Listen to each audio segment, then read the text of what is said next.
in previous earlier in the year, late last year, I talked about the developments of the AI jackassery going on in the writing world. People are still freaking out about the AI tools, and some people are freaking out about it more than others, and some people are like, hey, these are cool tools, let's use them to write with, and then other people freak out about that because like, oh my god, that's heretical. And there's a couple court cases last year that I discussed here, and I think the let me go over to my the, the one both the court cases came out and said that using AI tools is in fact fair use because the tool is basically just a is no different from a person in the sense that you go and every person reads, you know, you know, dozens or thousands or hundreds or however many books, and then those books are an influence on them, and then it becomes you can't really you make future books based on what's come before you, right? And so it's one of those things where it's like, well, shoot, I mean, can you really be? You can't you can't pull aside what you've read before. You can't pull the influence that you've had out from what you read, right? You're always going to be a little bit of always going to be a little bit there's nothing new under the sun, right? There's only so many plot lines and so many things, and everything you write is going to be drawn from what you've seen. Now the AI tool draws from everything it's been trained on and puts out a product based on anything it's trained on. Now, fundamentally, at an actual fundamental level, that's not that different from what a person does. Right? Now it's not a person; it's just a computer program. But fundamentally, in principle, it's not not fundamentally different. That's what the courts found. They said that it was because it was just using it as an influence, not as a line by line copy thing. Using the AI model is in fact fair use. Now they also found that how the models are trained can in fact be copyright infringement. Thus, we have the Anthropic court ruling and the payout for Anthropic because Anthropic took books, didn't pay for them, trained their AI model on that, and then was it Claude, I think it's called. And so using their model would be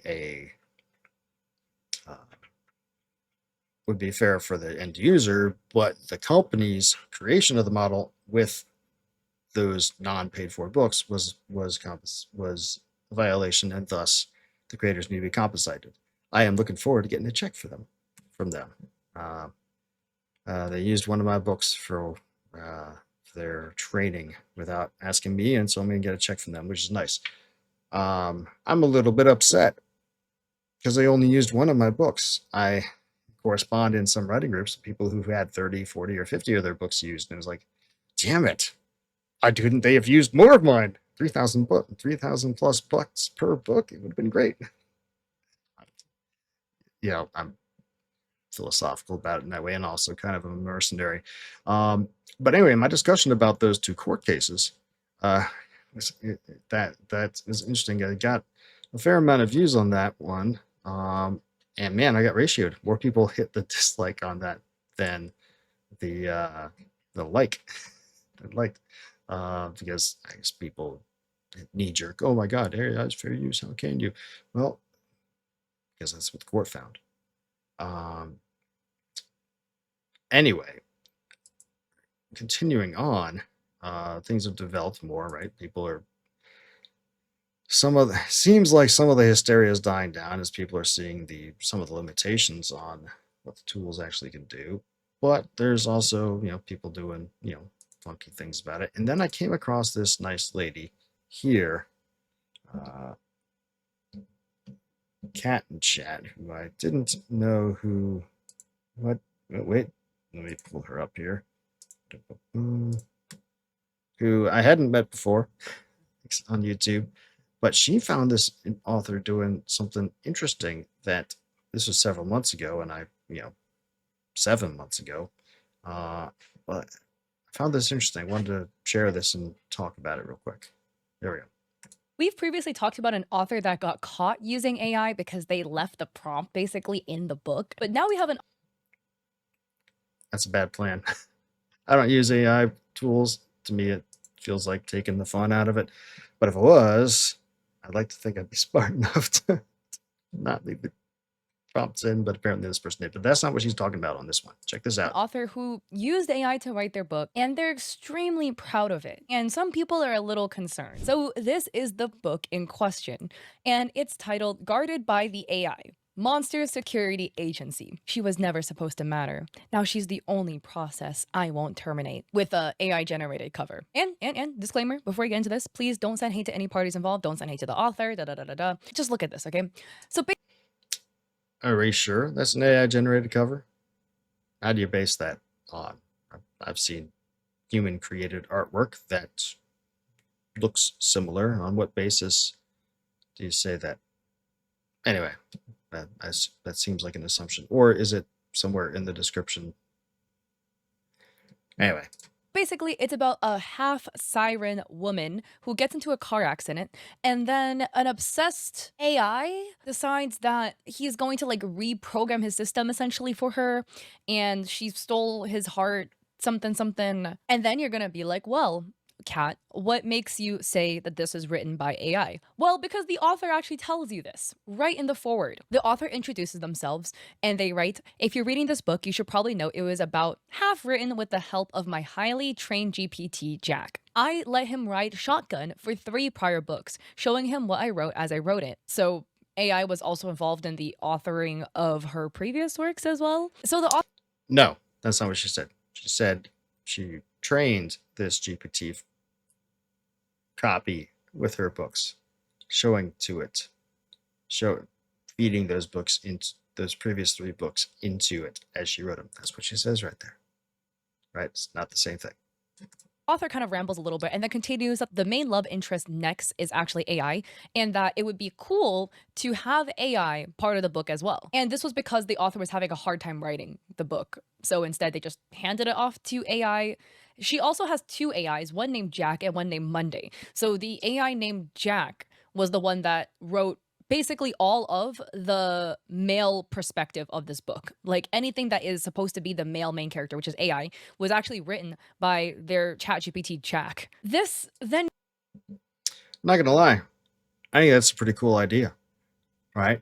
The character is an AI, and this author used an AI. I mean, it's not really AI, right? It's not intelligent, but let's just go with it.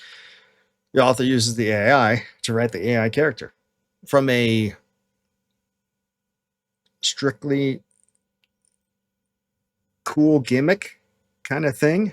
It's kind of a cool idea, right? It's like, hey, let's roll with it. People can, again, given that courts have found that use of AI tools is fair use, from a legal standpoint, that's not a problem, at least as things stand right now. There's 2 court cases on it have show that so far. I mean, further case, the law is obviously going to develop as we go on, but I understand the I don't want to deal with AI stuff, and I don't either. Like I said, I don't use AI writing tools because I prefer to, if I'm creating something, to do it myself. It's more fun that way. But from a gimmick, from a cool different thing to do, it's a gimmick. I think it's a great idea. That's a cool idea. I mean, anyway, continuing on to what she's got to say here. gets more interesting because then she adds, getting Jack to give me best-selling author quality work required me to define what that actually was. I had to explain to him the difference between merely good and fantastic, and coax him into repeatedly giving me words, phrases, sentiments, and entire chapters that met my high standards. And if he couldn't, we had to sit there and figure out why until we solved it together. This to me is so off for so many reasons. One, like, I had to get him to give me best-selling author quality work. Aren't you the author? I don't know, isn't it your job to get your work up to the bar of best-selling author? Like, is Well, okay, yeah, but best-selling author doesn't really mean a lot. Like, the New York Times list has been fake and gay for decades, and the list of there's a known list of bookstores that it draws from, and a publisher who wanted their guy or gal to make the bestseller list can easily, figure out how to do the game that, and especially when you get into the nonfiction side and the political writers side where everything's fake. But just a best selling doesn't really matter. The USA Today list was more genuine, and nowadays on there's Amazon lists and all that stuff that actually track their own sales. Okay, that's cool. That's also legit in as much as we assume their algorithmic thing is at least fairly honest about what's selling, what's not. That said, it's also not a metric of quality. Of course, what does quality mean, right? Back in 2012, 50 Shades of Grey was the best-selling book in all of creation for a good long time, and by the standards of the bestsellers list, it was the best book written that year. Every writer with who wanted to be, uppity about it was like, oh, it's the most horrible book. Oh my god, it's so bad writing. Oh my gosh, it was so bad writing. And it's like, it's like, because authors tend to be pretentious about things. But what does it mean by quality? Because above and beyond the fact you minimize the typos, don't minimize the grammar thing. But if you're writing fiction, grammar isn't always required.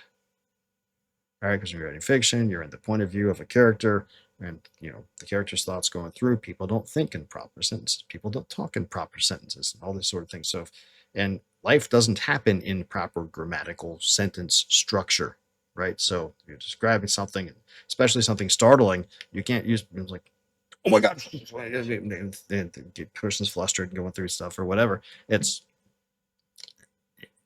to get the feel of what's really going on. Sometimes you shouldn't use proper grammar for some things in some ways, right? So a lot of writers get hung up on sentence structure and the beauty of the prose. I don't even know what that means. But one person is going to find a book high quality and awesome, then another person is going to think it sucks. Like back in the days, I loved Robert Jordan's Wheel of Time series, right?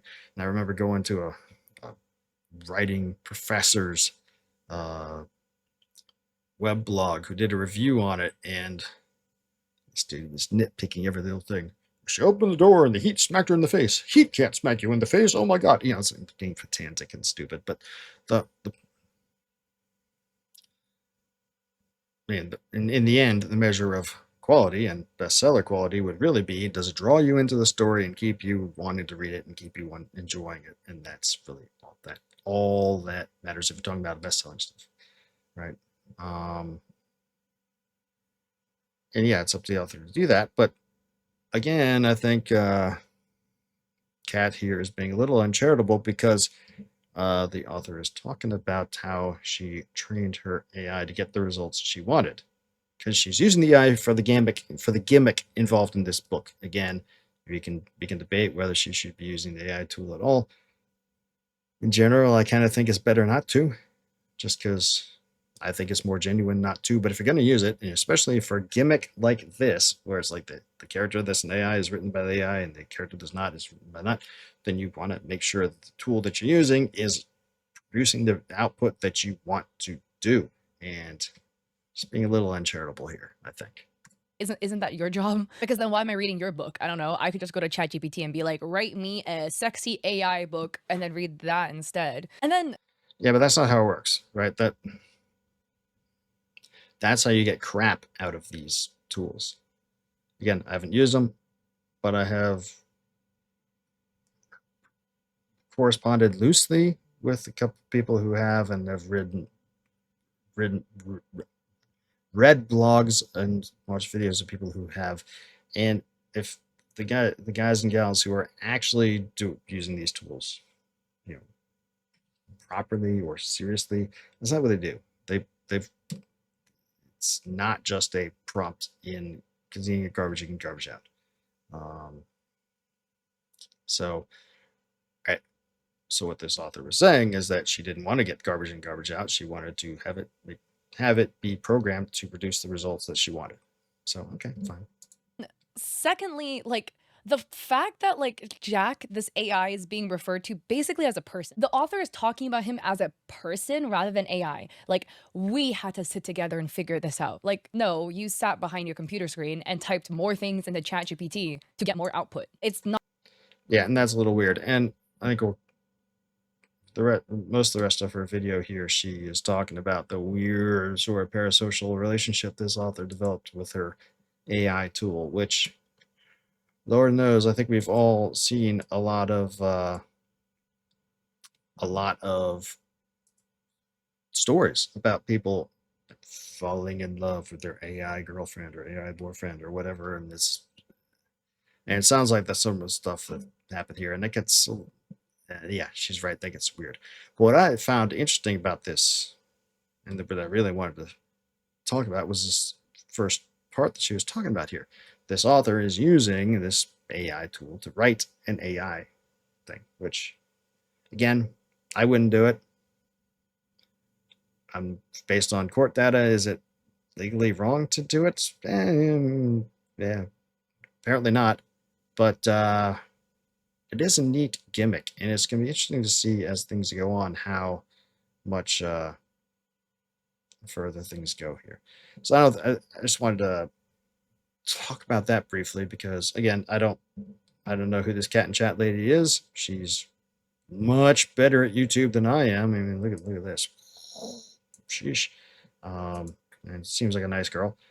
But yeah, I'm not gonna mooch off her video any more than that. But I found that concept interesting, considering the the developments, legal and other, that have gone on in this world, in this AI place for over the last little while. Now, I will say, I personally think the AI thing is overblown.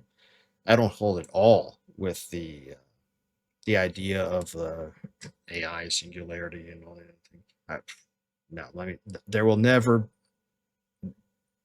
never be an actual sentient AI.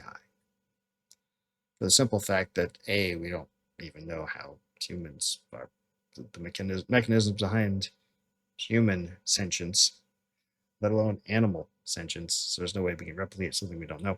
B, humans are sentient because we're made in the image of God, and God breathed that into us. And we are not God. We cannot then breathe sentience into a computer program for the simple fact that we are not God. Now, well, Michael, couldn't God then take a program that we made and made it get sentient? Okay, maybe, but no, I don't think I don't think that's how that works. So we'll be able to simulate things quite well, I'm sure. A lot of very convincing algorithmic, tweaks and simulations of stuff, but actual sentience, no. So I'm not worried about that. Also, if you look at the economics of it, it's already starting to come out about a year and a half into the big push for it here.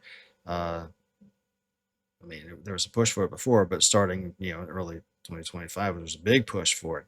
And already, analysts in Wall Street and elsewhere are like, there's not really any cash flow to justify all this. What are we doing? And then I personally think there's going to be a big bubble burst.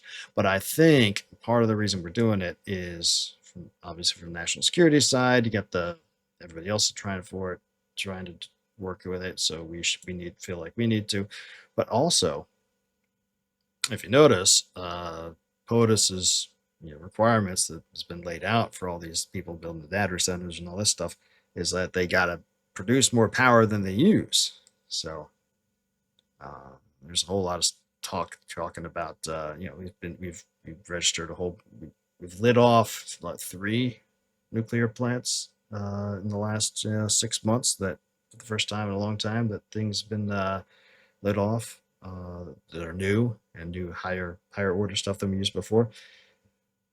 And I kind of think that it's not just a national security thing, it's also a infrastructure thing, right? That everybody knows, it's been talked for a long time, the infrastructure's dying, the power grid's not up to snuff, you have been outgrowing it, and of course you have all these regulations, all this stuff that gets in the way, and you can't build a power plant. I mean, hell, and you're in California, they're decommissioning. Well, they decommissioned San Onofre nuclear plant, but they had at least in those generators, and it was going to be too expensive to fix it. But they won't let people build any new power plants here. It's just the stupid windmills that don't only generate power 20% of the time if it's windy, and solar plants that, like the ones out in the desert, they were over near Nevada, that turns out were a complete and total boondoggle and didn't really come anywhere close to paying for themselves. But real power plants are not allowed to build here, and yet the California legislature's like, you have to have electric cars only by 2035. Are you going to build more power plants? No. Okay, how are you going to do that? It's impossible, right? But now, hey, we're building all these AI data centers, and they have to power themselves, and they're required to not drive up electrical costs in their vicinities. In fact, a lot of some of them that have come online, the costs are going down. Why? Because they're building their own power plants. So they are building all these things and building all these data centers. The power plants built into them, and the AI bubble crashes, and the data center is useless. But hey, we still got all those power plants. We've updated the electric grid, and we bypassed a whole ass ton of stupid regulatory hurdles that otherwise would have stopped it. So I think that's the real reason we're doing it, is to get the infrastructure updated in a good way without having to jump through a lot of the idiotic hoops, which has nothing to do with writing, but I think but it is what it is. Anyway, again, I don't use the AI tools for writing. I don't plan to. But I did find this particular case, this particular application this one writer did, to be kind of a neat concept. Again, it's a conceptual thing. I haven't read the book. I don't know if it's good, but based on the Amazon page that that lady brought up, looks like a lot of other people have, and it seems like people like it. So, shoot, if people like it, hey, people like it. So I am going to crowdfund the next book in the Gloomy Vale Chronicles series here on Backerkit. And this is the pre-launch page. I'm going to put the link to it up so people who are interested can check it out. This art here is a placeholder. We're still working on the cover for number 8. So this is the art. This is the campaign artwork for the book 7 that I did a little while back. But it's a good placeholder art. If you go over to Kickstarter, to Backerkit, and look at Rift's Gloomy Vale Chronicles number 8, there's a button you can push. It'll give you it'll sign you up to be notified when the campaign actually launches, and then you can come support the campaign and get a cool book and start a cool series that you may not have read before. Well, I do have an audiobook of the first two novels, but not the rest. You'll have to read them all. But anyway, I'm going to leave you with a ad spot that I made for the first one, Glimmer Vale, a few years. Actually, yeah, I did it a couple of years ago. And we'll play this, and then we'll sign off. See you next time. Until then, don't do anything I wouldn't do. in a world of valor and magic. Two soldiers flee from their past. An isolated mountain town suffers under the heel of a vicious band of brigands. An offer of redemption for the one, salvation for the other, but not without great risk to both. Action and adventure await in Glimmer Vale, the first book of the Glimmer Vale Chronicles. Get your copy today, wherever great books are sold.